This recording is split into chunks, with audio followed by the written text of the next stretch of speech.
Hello student, आज के इस वीडियो में 11वीं में जो बच्चे पढ़ रहे हैं उनके लिए वीडियो है।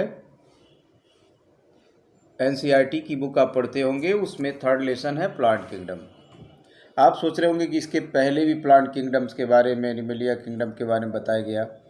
तो वो जो सेकेंड लेसन था वो जीवधारियों का क्लासिफिकेशन या वर्गीकरण उसको कहते हैं। उस वर्गीकरण के आधार पर एक सारांश के रूप में थोड़ी थोड़ी बात हर किंगडम्स के बारे में बताई गई थी। मोनेरा, प्रोटिस्टा, फंगी, प्लांटी और एनिमेलिया के बारे में। अब इस चैप्टर में आपको डिटेल प्लांट्स किंगडम के बारे में बताया जाएगा कि एंजियोस्पर्मिक प्लांट जो होते हैं उसको बेंथम तथा हुकर ने किस तरह से क्लासीफाई किया, वर्गीकरण का क्या क्या आधार था। बच्चे, समय के बदलने के साथ साथ वर्गीकरण की आधार भी बदल जाते हैं। पहले कृत्रिम प्रकार से वर्गीकरण होते थे, फिर धीरे धीरे वर्गीकरण का आधार प्राकृतिक वर्गीकरण हुआ, फिर जातिवृत्ति वर्गीकरण दिए गए। तो वर्गीकरण के अलग अलग टॉपिक्स हैं और जैसे जैसे हमारा नॉलेज इम्प्रूव होता है वैसे वैसे वर्गीकरण के कुछ मूलभूत जो बेस होते हैं वो बदलते जाते हैं, चेंज होते जाते हैं। तो इस चैप्टर में आज का जो वीडियो हमारा है इसमें हम आपको ये प्लांट किंगडम में जो सबसे पहले हम पढ़ते हैं एल्गी को, शैवाल को पढ़ते हैं, उसके बारे में हम आपको बताएंगे। बच्चे, प्लांट किंगडम में हम कवक को और प्रोटिस्टा को, इनको इसमें हम हटा देते हैं। शैवालों से हम प्लांट किंगडम को पढ़ते हैं। शैवाल हैं, फिर हम ब्रायोफाइटा, फिर उसके बाद टेरिडोफाइटा, जिम्नोस्पर्म, एंजियोस्पर्म को पढ़ते हैं। तो इसमें जो है जो वर्गीकरण का आधार है उसमें सबसे पहले प्लांटी किंगडम में वास्तव में प्लांट जिसको कहते हैं, जिसमें क्लोरोफिल होता है, वो फोटोसिंथेटिक होता है, ऑटोट्रोपिक न्यूट्रिशन प्रदर्शित करता है, तो उसको हम प्लांट कहते हैं। इस प्लांट में सबसे पहले हम सूक्ष्म पौधों के बारे में पढ़ते हैं जिनको शैवाल कहते हैं, शैवाल या एल्गी।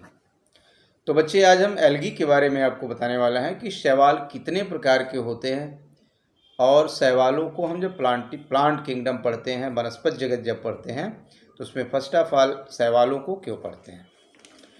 शैवाल या एल्गी कई प्रकार के होते हैं बच्चे।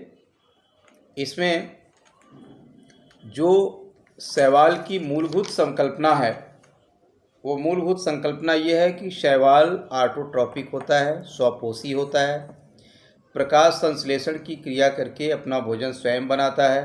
अर्थात प्रकृति में जो कार्बन स्थिरीकरण होते हैं बच्चे, कार्बन डाइऑक्साइड का स्थिरीकरण जो स्टार्च के रूप में, ग्लूकोज के रूप में होता है, कार्बोहाइड्रेट के रूप में, आप पढ़ते हैं, छोटे क्लास में पढ़ते आते हैं कि हरे पौधे वायुमंडल की कार्बन डाइऑक्साइड को कार्बोहाइड्रेट में कन्वर्ट कर करके अपने शरीर में स्टोर कर लेते हैं। उसी स्टोर फूड को जो एनिमल होता है वो भोजन के रूप में प्राप्त करता है। तो इसमें जो प्रकृति में कार्बन डाइऑक्साइड का जो स्थिरीकरण होता है, उस स्थिरीकरण में लगभग 50% कार्बन डाइऑक्साइड का स्थिरीकरण ये शैवाल ही करते हैं, एल्गी ही करते हैं। क्योंकि शैवाल जो होते हैं इसमें क्लोरोफिल पिगमेंट्स पाए जाते हैं और इस क्लोरोफिल पिगमेंट्स के पाए जाने के कारण शैवाल ऑटोट्रॉपिक न्यूट्रिशन प्रदर्शित करते हैं। अब प्रश्न ये उठता है कि शैवाल कितने तरह के होते हैं। आप अपने आसपास भी कुछ शैवालों को देखते होंगे। आप एक शैवाल देखते होंगे, आप जब तालाबों में जाएं, नहर में जाएं, तो इन जगहों पर आप जाते होंगे तो देखते होंगे कि आपके पैरों में एक रेसा रेसा की तरह से हल्का सा ग्रीनिश कलर के धागे जैसी संरचनाएं होती है जो पैर में उलझ जाती हैं। इनको बच्चे स्पायरोगायरा कहते हैं। ये एक प्रकार के शैवाल है और इनको हम तालाब का रेशम भी कहते हैं, इसलिए क्योंकि ये तालाबों में होते हैं और हल्का हल्का ये धानी कलर के होते हैं, चमकते रहते हैं। और ये तंतुअत शैवाल हैं जिनको फिलामेंटस एल्गी कहते हैं। ऐसे ही जो आपके स्क्रीन पे भी देख रहे होंगे आप, ये स्पायरोगायरा है। स्पायरोगायरा एक तंतुवत शैवाल होता है तो इसी तरह से यूलोथ्रिक्स हैं, तंतुवत शैवाल हैं, ये फ्रेश वाटर एल्गी होते हैं बच्चे, ये स्वच्छ जल में पाए जाते हैं, अर्थात ये सैलाइन वाटर या जिसको लवणीय जल कहते हैं उसमें नहीं होते, ये अलवणीय जल में पाए जाते हैं, मतलब फ्रेश वाटर एल्गी इनको कहा जाता है। इसी तरह से कुछ शैवाल ऐसे होते हैं जो लवणीय जल में पाए जाते हैं, खारे पानी में पाए जाते हैं, समुद्रों में पाए जाते हैं, ये कुछ नम स्थानों पर उग जाते हैं, नम स्थानों पर होते हैं। कहीं कहीं देखा जाता है कि जो ये आपके लकड़ी के कुंदे होते हैं उस पर भी कुछ शैवाल या एल्गी उग जाते हैं। तो शैवाल कई प्रकार के होते हैं, कुछ तंतुवत होते हैं, कुछ थैलस समान होते हैं, कुछ एक कोशिकीय होते हैं, कुछ बहुकोशिकीय होते हैं। कुछ शैवाल तो ऐसे होते हैं जो अति विशालकाय होते हैं। जैसे बच्चे एक शैवाल है कैल्प, कैल्प एक शैवाल है जो बहुत ही विशाल होता है, पेड़ों की तरह से होता है और काफ़ी उनकी शाखाएं भी ऐसे निकली होती हैं। और कुछ तंतुवत होते हैं, तो इस तरह से आप कह सकते हो कि कुछ शैवाल यूनिसेलर होते हैं, कुछ मल्टी सेलर होते हैं। मल्टी सेलर जो एल्गी होते हैं उसमें कुछ फिलामेंटस होते हैं, कुछ ब्रांच्ड होते हैं। ये कई तरह के शैवालों की जो प्रजाति है या जो शैवालों का संसार है, ये बड़ा ही खूबसूरत संसार है बच्चों। तो शैवालों में जो प्रजनन प्रक्रियाएं हैं, सामान्यतः प्रजनन की जो प्रक्रिया है ये 3 प्रकार से शैवालों में होती है। एक को हम कहते हैं कायिक जनन, इसको वेजिटेटिव प्रोपगेशन कहते हैं।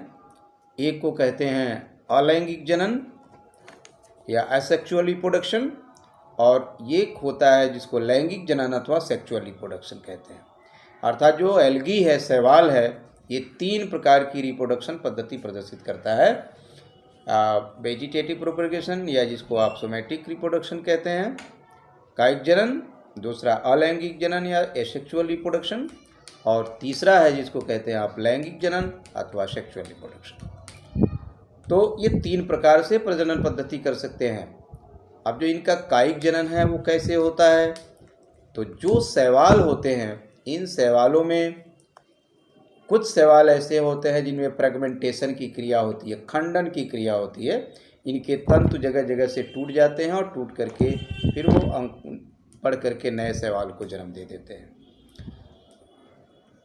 अलैंगिक जनन कैसे होता है, तो अलैंगिक जनन बच्चे इनमें स्पोर के माध्यम से होते हैं, जिनको जू स्पोर कहते हैं। चल बीजाणु बनते हैं इनमें, और चल बीजाणुओं के माध्यम से इनमें ये चल बीजाणु फ्लैजिला युक्त होते हैं, इसमें फ्लैजिला बनी होती है। फ्लैजिला मतलब आप देखते होंगे शैवालों के ऊपर एक छोटी सी ऐसे वो बनी होती है, एक धागा जैसा हुक लाइक स्ट्रक्चर होता है, तो उसको फ्लैजिला कहते हैं। तो फ्लैजिलेटेड होते हैं, उनको जू स्पोर कहते हैं, चल बीजाणु कहते हैं। चल बीजाणुओं के माध्यम से भी इनमें अलैंगिक जनन की प्रक्रिया होती है। यही चल बीजाणु पानी में तैरते तैरते कहीं जाते हैं और अंकुरित होकर के नए शैवाल को जन्म दे देते हैं। कुछ ऐसे शैवाल होते हैं जिसमें लैंगिक जनन भी होता है, और यह लैंगिक जनन युग्मकों के माध्यम से होते हैं। अब इसमें नर और मादा अलग अलग युग्मक नहीं बनते, ये समयुग्मकी होते हैं, माने एक ही समान युग्मक बनते हैं और दोनों आपस में फ्यूज करके एक जाइगोस्पोर का निर्माण करते हैं, और जाइगोस्पोर अंकुरित होकर शैवाल को जन्म देता है। अब इसमें कुछ शैवाल ऐसे होते हैं जो समयुग्मकी होते हैं, कुछ शैवाल ऐसे होते हैं जो विषम युग्मकी होते हैं। आप कहेंगे ये ऐसे क्या हैं, तो देखो बच्चे, ऐसे युग्मक जो दोनों युग्मक एक समान होते हैं, आकार उनका एक समान होता है, तो उसको हम कहते हैं समयुग्मकी संयुग्मन। और जब एक युग्मक छोटा एक युग्मक बड़ा होता है तो उसको कहते हैं विषम युग्मकी संयुग्मन। तो 2 तरह से इसमें संयुग्मन की प्रक्रियाएं होती हैं, और जिसमें स्पायरोगायरा यूलोथ्रिक्स में संयुग्मन की क्रिया होती है, जाइगोस्पोर फॉर्मेशन होते हैं, उसके बाद उससे नए पौधे का मतलब नए शैवाल का जन्म होता है, तो उसको आप लैंगिक जनन कह सकते हो। अर्थात शैवाल अलैंगिक, लैंगिक तथा कायिक जनन तीनों प्रकार से जनन पद्धतियाँ कर सकते हैं बच्चे। अब इसमें एक चीज़ आपको और बताना है कि जो शैवाल है, ये शैवाल बच्चे कई तरह के होते हैं। जैसा कि मैंने अभी बताया आपको कि शैवालों की बड़ी रंग बिरंगी दुनिया है। कहीं शैवाल लाल होते हैं, कहीं भूरे होते हैं, कहीं सुनहले होते हैं, कहीं हरे होते हैं। तो शैवालों की कई तरह की प्रजातियां हैं। इन शैवालों की प्रजातियों को डिवीज़न में वर्गीकृत हम करते हैं। तो मेनली जो शैवालों का डिवीज़न है वह डिवीज़न 3 डिवीज़न में इसको हम बांटते हैं बच्चे। शैवाल को, एल्गी को 3 डिवीज़न में बांटते हैं, ध्यान देंगे। वह 3 डिवीज़न है क्लोरोफाइसी, फियोफाइसी और रोडोफाइसी।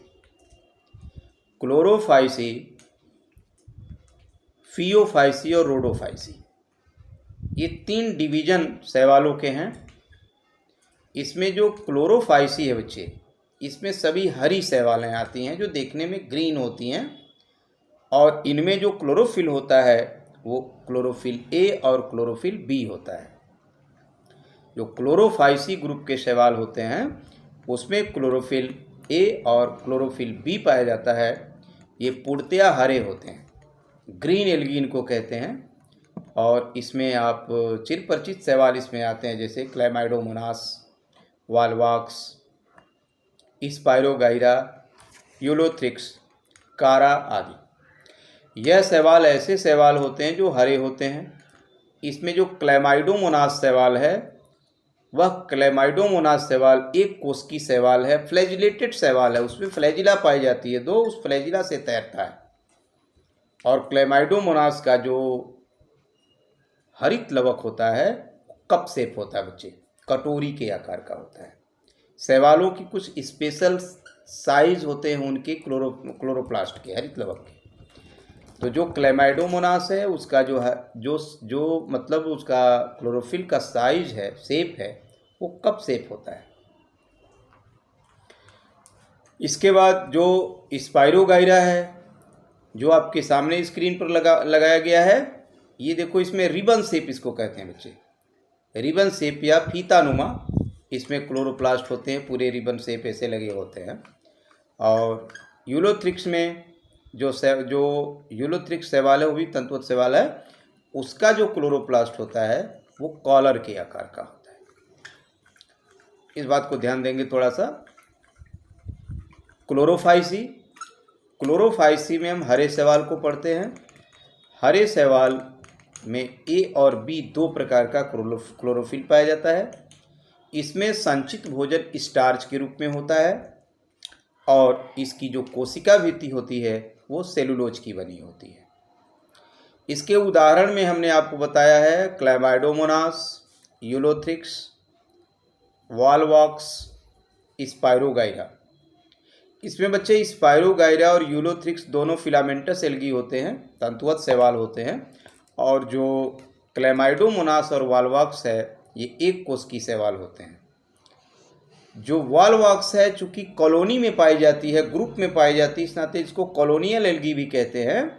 और ये देखने में एक गेंद नुमा संरचना में दिखाई देता है। और इन सभी की जनन पद्धतियाँ वही हैं, लैंगिक, अलैंगिक और कायिक जनन के माध्यम से ये अपनी प्रजनन पद्धति को आगे बढ़ाते हैं, वो रहते हैं।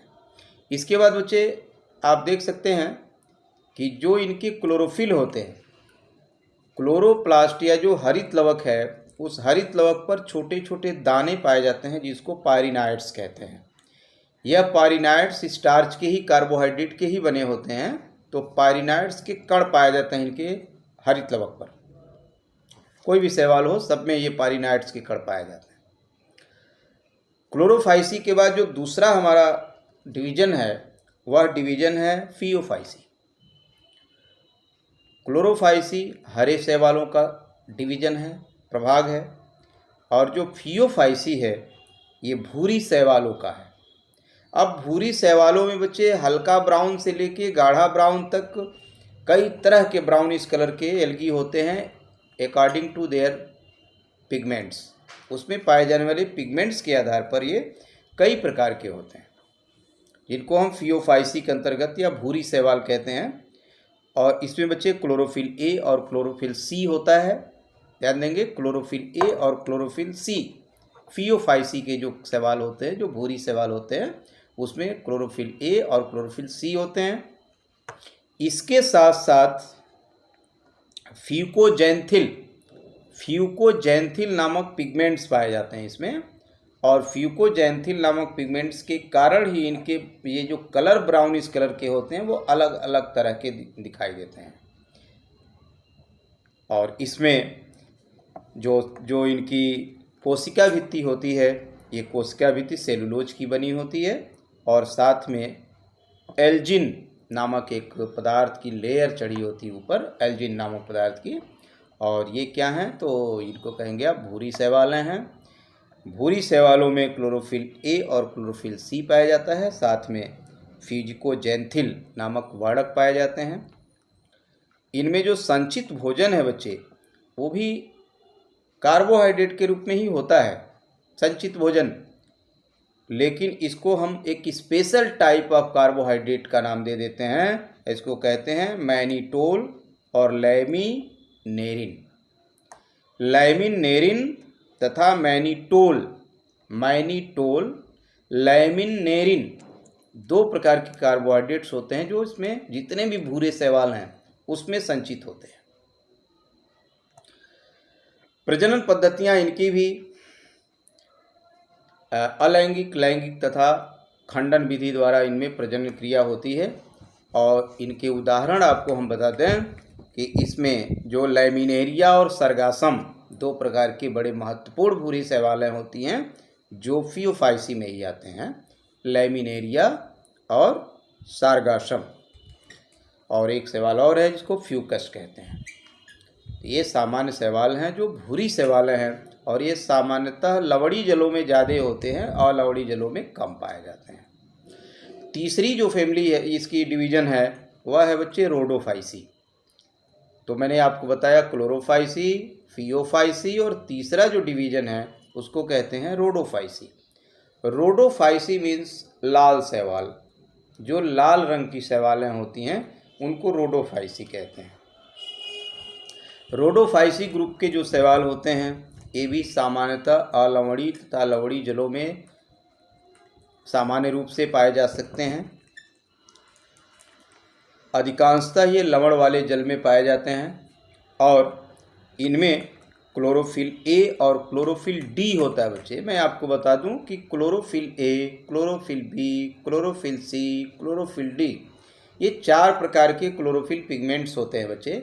और इन्हीं के कारण जो पौधे होते हैं वो ऑटोट्रॉप्स होते हैं, मतलब अपना भोजन स्वयं बना लेते हैं, क्योंकि इनके अंदर प्रकाश ऊर्जा को रिसीव करने वाला जो पिगमेंट्स है, जिसको क्लोरोफिल पिगमेंट्स कहते हैं, ये इनमें कई रूपों में पाया जाता है।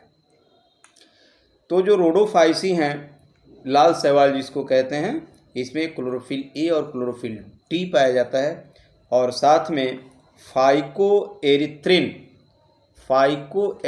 नामक वर्णक होने के कारण इनका रंग लाल होता है। फाइकोएरिथ्रिन नामक वर्णक होने के कारण, फाइकोएरिथ्रिन नामक वर्णक इसमें उपस्थित होते हैं, रंगा उपस्थित होते हैं पिगमेंट्स, उसके कारण ये लाल रंग के दिखाई देते हैं। और ये जो शैवाल होते हैं ये सामान्यतः लवणी जल में ज़्यादातर पाए जाते हैं। लवणी जल मतलब खारा जल, जैसे समुद्र का जल है, इसमें ज़्यादातर कंडीशन में पाए जाते हैं। और इनके उदाहरण में आप जान सकते हैं जिलेडियम। जिलेडियम एक शैवाल है। जिलेडियम के अलावा एक है पोरफायरा और जिलेडियम, ये रोडोफाइसी ग्रुप के शैवाल हैं जो लाल रंग के होते हैं। और इनमें भी जनन पद्धतियाँ किस प्रकार की हो सकती हैं, तो इनकी जो जनन पद्धति होती है वह जनन पद्धति बच्चे, इनमें भी कायिक जनन के द्वारा विखंडन की क्रिया होती है। विखंडन से इनके तंतु टूट करके अलग हो जाते हैं और नए शैवाल को जन्म देते हैं। जू स्पोर का निर्माण होता है, चलबीजाणु बनते हैं जो अंकुरित होकर के नए शैवाल को जन्म देते हैं, अथवा सम या विषम 2 प्रकार के युग्मकों का निर्माण होता है, और इस युग्मकों के निर्माण के फलस्वरूप इसमें जो है ये जाइगोस्पोर का निर्माण हो जाता है, और जाइगोस्पोर फिर अंकुरित होकर के नए शैवाल तंतु को जन्म देता है। तो इस तरह से बच्चे हम देख सकते हैं कि जो प्लांट किंगडम है, जो स्टार्टिंग अभी हमने इसका किया है प्लांट किंगडम का, इसमें सबसे पहले हम शैवालों को पढ़ते हैं। शैवाल हमारे मनुष्यों की लाइफ स्टाइल को पूरी तरह से प्रभावित करते हैं। ये बहुत से ऐसे शैवाल हैं जिनका इकोनॉमिक इम्पोर्टेंस है। आर्थिक दृष्टिकोण से बहुत से शैवाल हमारे लिए महत्वपूर्ण हैं। बहुत से शैवालों का उपयोग हम भोज्य पदार्थ के रूप में करते हैं, इत्र बनाने के रूप में करते हैं, चॉकलेट बनाने के रूप में करते हैं। तो ये शैवालों की आर्थिक दृष्टिकोण से हमारे लिए बड़े महत्वपूर्ण हैं। हाँ, कुछ शैवालों से जलीय जीव जंतुओं को कुछ नुकसान भी होते हैं, लेकिन ज़्यादातर कंडीशन में हम देखते हैं कि शैवाल हमारे इकोसिस्टम को भी बैलेंस बनाते हैं। जलीय इकोसिस्टम या जो जल पारितंत्र होता है, उस जल पारितंत्र में ये ऑटोट्रॉफ का काम करते हैं, प्रकाश संश्लेषण करके ऑक्सीजन देने का काम करते हैं, जिससे जल में ऑक्सीजन की एक निश्चित मात्रा बनी रहती है।